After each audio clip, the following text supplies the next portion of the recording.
Day 585 of the Ukrainian War Map, also known as the Russo-Ukrainian War. Juzzy here, and today is another update as I take a simplified and down-to-earth approach to some of the most important happenings on the ground in Ukraine.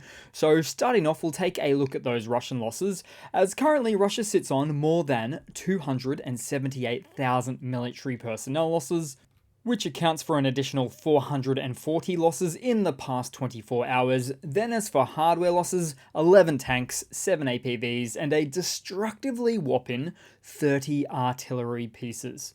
Then we'll head back across to the map, start out in Russia today, as according to the latest information, the Freedom of Russia Legion group is conducting operations in the villages of Staro Sela and also Terebreno, all on the border with Ukraine, which is roughly 50 kilometers southeast of the Ukrainian city of Sumy itself. So here we go again, Russia versus Russia in Russia, which makes it completely unbiased for me to simply state, I vote Russia.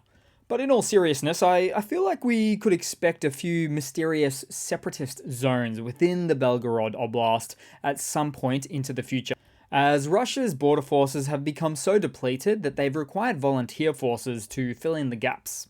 And to just think about it more deeply for a moment, to have these sorts of separatist zones within the Russian Federation, just what a karmic return that would be for Russia. Then we'll head across to the main map today, as air raid alerts woke up Ukrainians in at least 8 regions overnight, with sirens going off mostly in the south-central regions of the country from 12:30 a.m. But now I want to turn to the Donbass, where Russians initiated an assault near Soledar in Ukraine. So in the Donbass, there it is. So with this, in fact, happening near the beginning of the weekend, employing an infantry wave attack devoid of support. And so their movements were detected by a Ukrainian drone, leading to a devastating outcome. And having seen or watched the entire footage, it was surreal. Within a span of just 3 minutes, all but one seemed to have perished.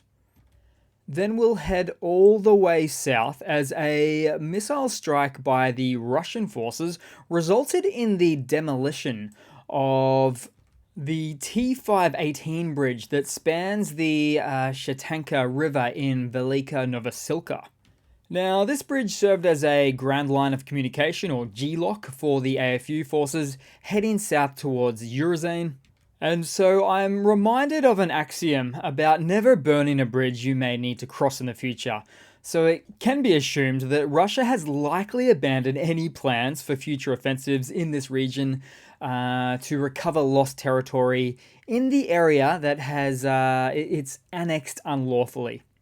Instead, the current strategy appears to be focused on hampering the AFU's advancements on various fronts. Such a winning offensive strategy for Russia right there. Then also in this region, during a recent engagement between both armies in Urazane, the Ukrainian army successfully destroyed a Russian T-80 BV tank variant there and a BMP-1 infantry fighting vehicle. Another damaged BMP-1 as well with a cope cage was abandoned nearby too. Oh, plus, we also saw some footage of some abandoned and deteriorated cheap and tiny cope cones, Russian cope cones, presumably from this sector as well. These things of which don't even serve as a defensive mechanism and can be moved out of the way pretty easily. Hell, I've even seen a Ukrainian tank drive over some of these before. Then moving along just before the weekend, so the aftermath of a Russian Su-35S being downed by friendly fire was captured on the night of September 29th near Tokmak. And it's never been uncommon for such incidents to occur on the Russian side, especially more so in the eastern Donetsk region. And as you'll see right there, this jet remarkably retained its shape, at least of its outline. And in a moment of low morale, the Russian side on Telegram also confirmed the friendly fire incident, reporting that a Russian S-300 air defense system was responsible for the downing of the Russian military plane over Tokmak. This is just not a good look. Then as for some quick highlights in the region, so as Russian artillery more and more doesn't seem to stand much of a chance. For example, in this instance, a mix of recon drones, guided Excalibur shells, and even unguided artillery had neutralized a BM-21, a BM-27, and a towed 152mm howitzer as well. Because the pivotal role of recon drones enhancing the precision and accessibility for artillery just becomes more and more evident on the ground. Oh, and then probably everybody's favorite for the day, so a Russian BMP-3 cooks off with turret toss included after being hit just singly by a Ukrainian FPV loitering munition. And I'm always surprised by this, but even more than that, these Ukrainian FPV drones, they're also capable of taking out full-on T-80 tanks, for instance, Russian tanks as well. And also, just lastly, with this next footage, I really wanted to show you from last Friday, as here we had about 20 Russian POWs surrendering in the Zaporizhia front, and I must add, when the freshly minted POWs surrender to Ukrainian forces, they pretty overwhelmingly state how surprised they usually are at the treatment that they receive. So sometimes you just have to help undo the brainwashing with a bit of unquestionable compassion. Then just briefly across to the Kherson Oblast, really the front line, so to speak, of here. So Russian troops and Russian sources on the ground are feeling pretty uneasy about the Ukrainian forces navigating the Dnipro River and setting up shop on the south side at various locations. Of course, at locations no less that should have or were commanded by the Russian elite forces or the generals to retain control of. So that obviously hasn't been done. And so the old expression of something's gotta give really goes a long way here, as Russia needs to either divert troops here or keep them elsewhere, say on the Zaporizhia front. But either way, they have to make a choice of what land is more important to defend and keep. Then we're going to move south just for a moment, as briefly in Russian-occupied Crimea, as there was a Russian Pantsir air defense system spotted in Feodosia, in the middle of an oil depot. And you know, at this point, I sometimes really do think at least some elements of the Russian forces are choosing to sabotage their own operations. I mean, this is one hell of a target-rich environment right there. Then moving across to some news for today. So Ukrainian President Zelensky announced a new alliance to boost Ukraine's domestic weapons production, backed by 38 companies from 19 countries. Now, the alliance will facilitate the localization of licensed foreign weapons production in Ukraine. And this strategy will also help Ukraine to become much more self-reliant on their defense needs long term. And actually, of course, turns out to be faster and more cost-effective as well. Which, of course, is really not a direction that Russia would like to see Ukraine go. Then in some other news, UK Defence Secretary Grant Shapps revealed plans to deploy British troops to Ukraine. But the mission? Training Ukrainian soldiers locally as a means to expand far beyond the current UK-based training. As just like the previously mentioned hardware partner news, this too has its advantages from both cost and speed metrics. Then moving along, so as for some Russian hardware news, another ancient 70-year-old Soviet-era T-55 tank was seen as deployed by the Russian forces quite recently.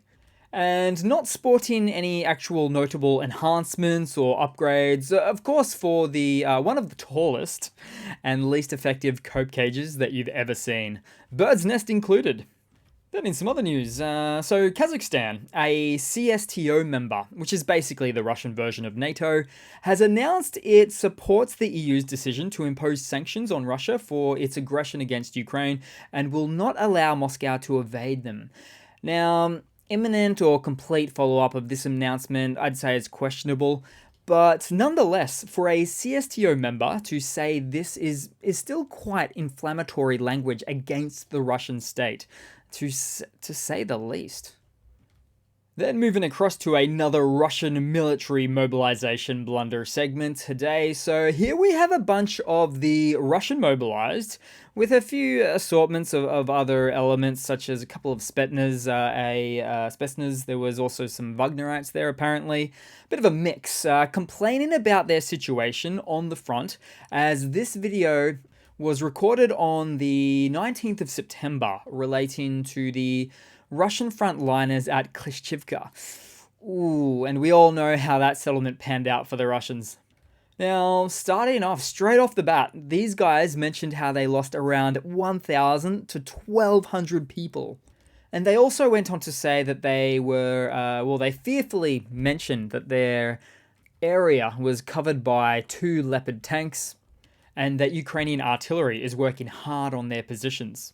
Interestingly, they also divulged that Ukrainian manpower superiority is reportedly tenfold to their levels. Also that the AFU is better armed.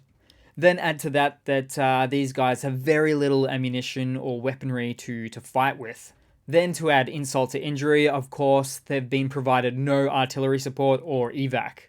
No rotations for these guys. But then they go on to state that they will not disobey orders, even though they consider their upcoming offensive to be a total meat grinder operation for them. And they advise they'll ensure this video gets uploaded to their families and the internet in the event that anything happens to them.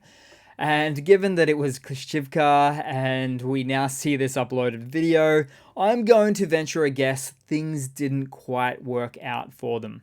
But hey, I mean, that's what it was all about. They actually threatened to release this video if things didn't go too well.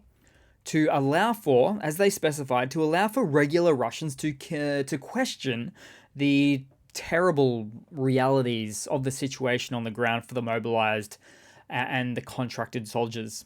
Which in a way makes this video uniquely different. And in some ways, I hope to see more of this sentiment expressed by Russian frontliners to ensure their society realizes they are simply sent to the front lines completely unprepared, unequipped, and unsupported. Oh, and also note, half of these guys look like they're in their, say, mid-40s, I'd say. You may have also noticed the high-tech Scooby-Doo van at the beginning of the video as well. Then moving across to a quick couple of funnies to round it all off for today, guys. So, for the first one, where it seems that some Russian school resources or books have actually claimed the US Patriot air defense system to instead be a Russian air defense system. But I mean, hey, a few days ago, they also made a propaganda video about how scenic and how pretty Kaliningrad is, only to show a city in Poland instead. So, for a country that likes to label the West as, the rotten West, they certainly take credit for Western things an awful lot. Then, in a related type of funny, Russian propaganda purports to have located a Russian passport in a Louis Vuitton bag of the First Lady of Ukraine. Although the fake passport is dated back to 2014, whereas the photo of the First Lady was taken straight off a 2023 social media post. Fresh new photo. And not just that, because on closer inspection, she's listed as gender as a man. So there we go, male right there. And her 6-digit date of birth doesn't even exist on this totally legitimate passport. It's all zeroed out instead. So I just don't understand how Russian fakery is only getting worse and worse. Because over time, there's just been a consistent decline in the quality of most of their propaganda work. It's embarrassing. So that's it for today, guys. Thanks for watching. Please continue to like and comment, and I do hope to see all of you guys there in the next one. Cheers.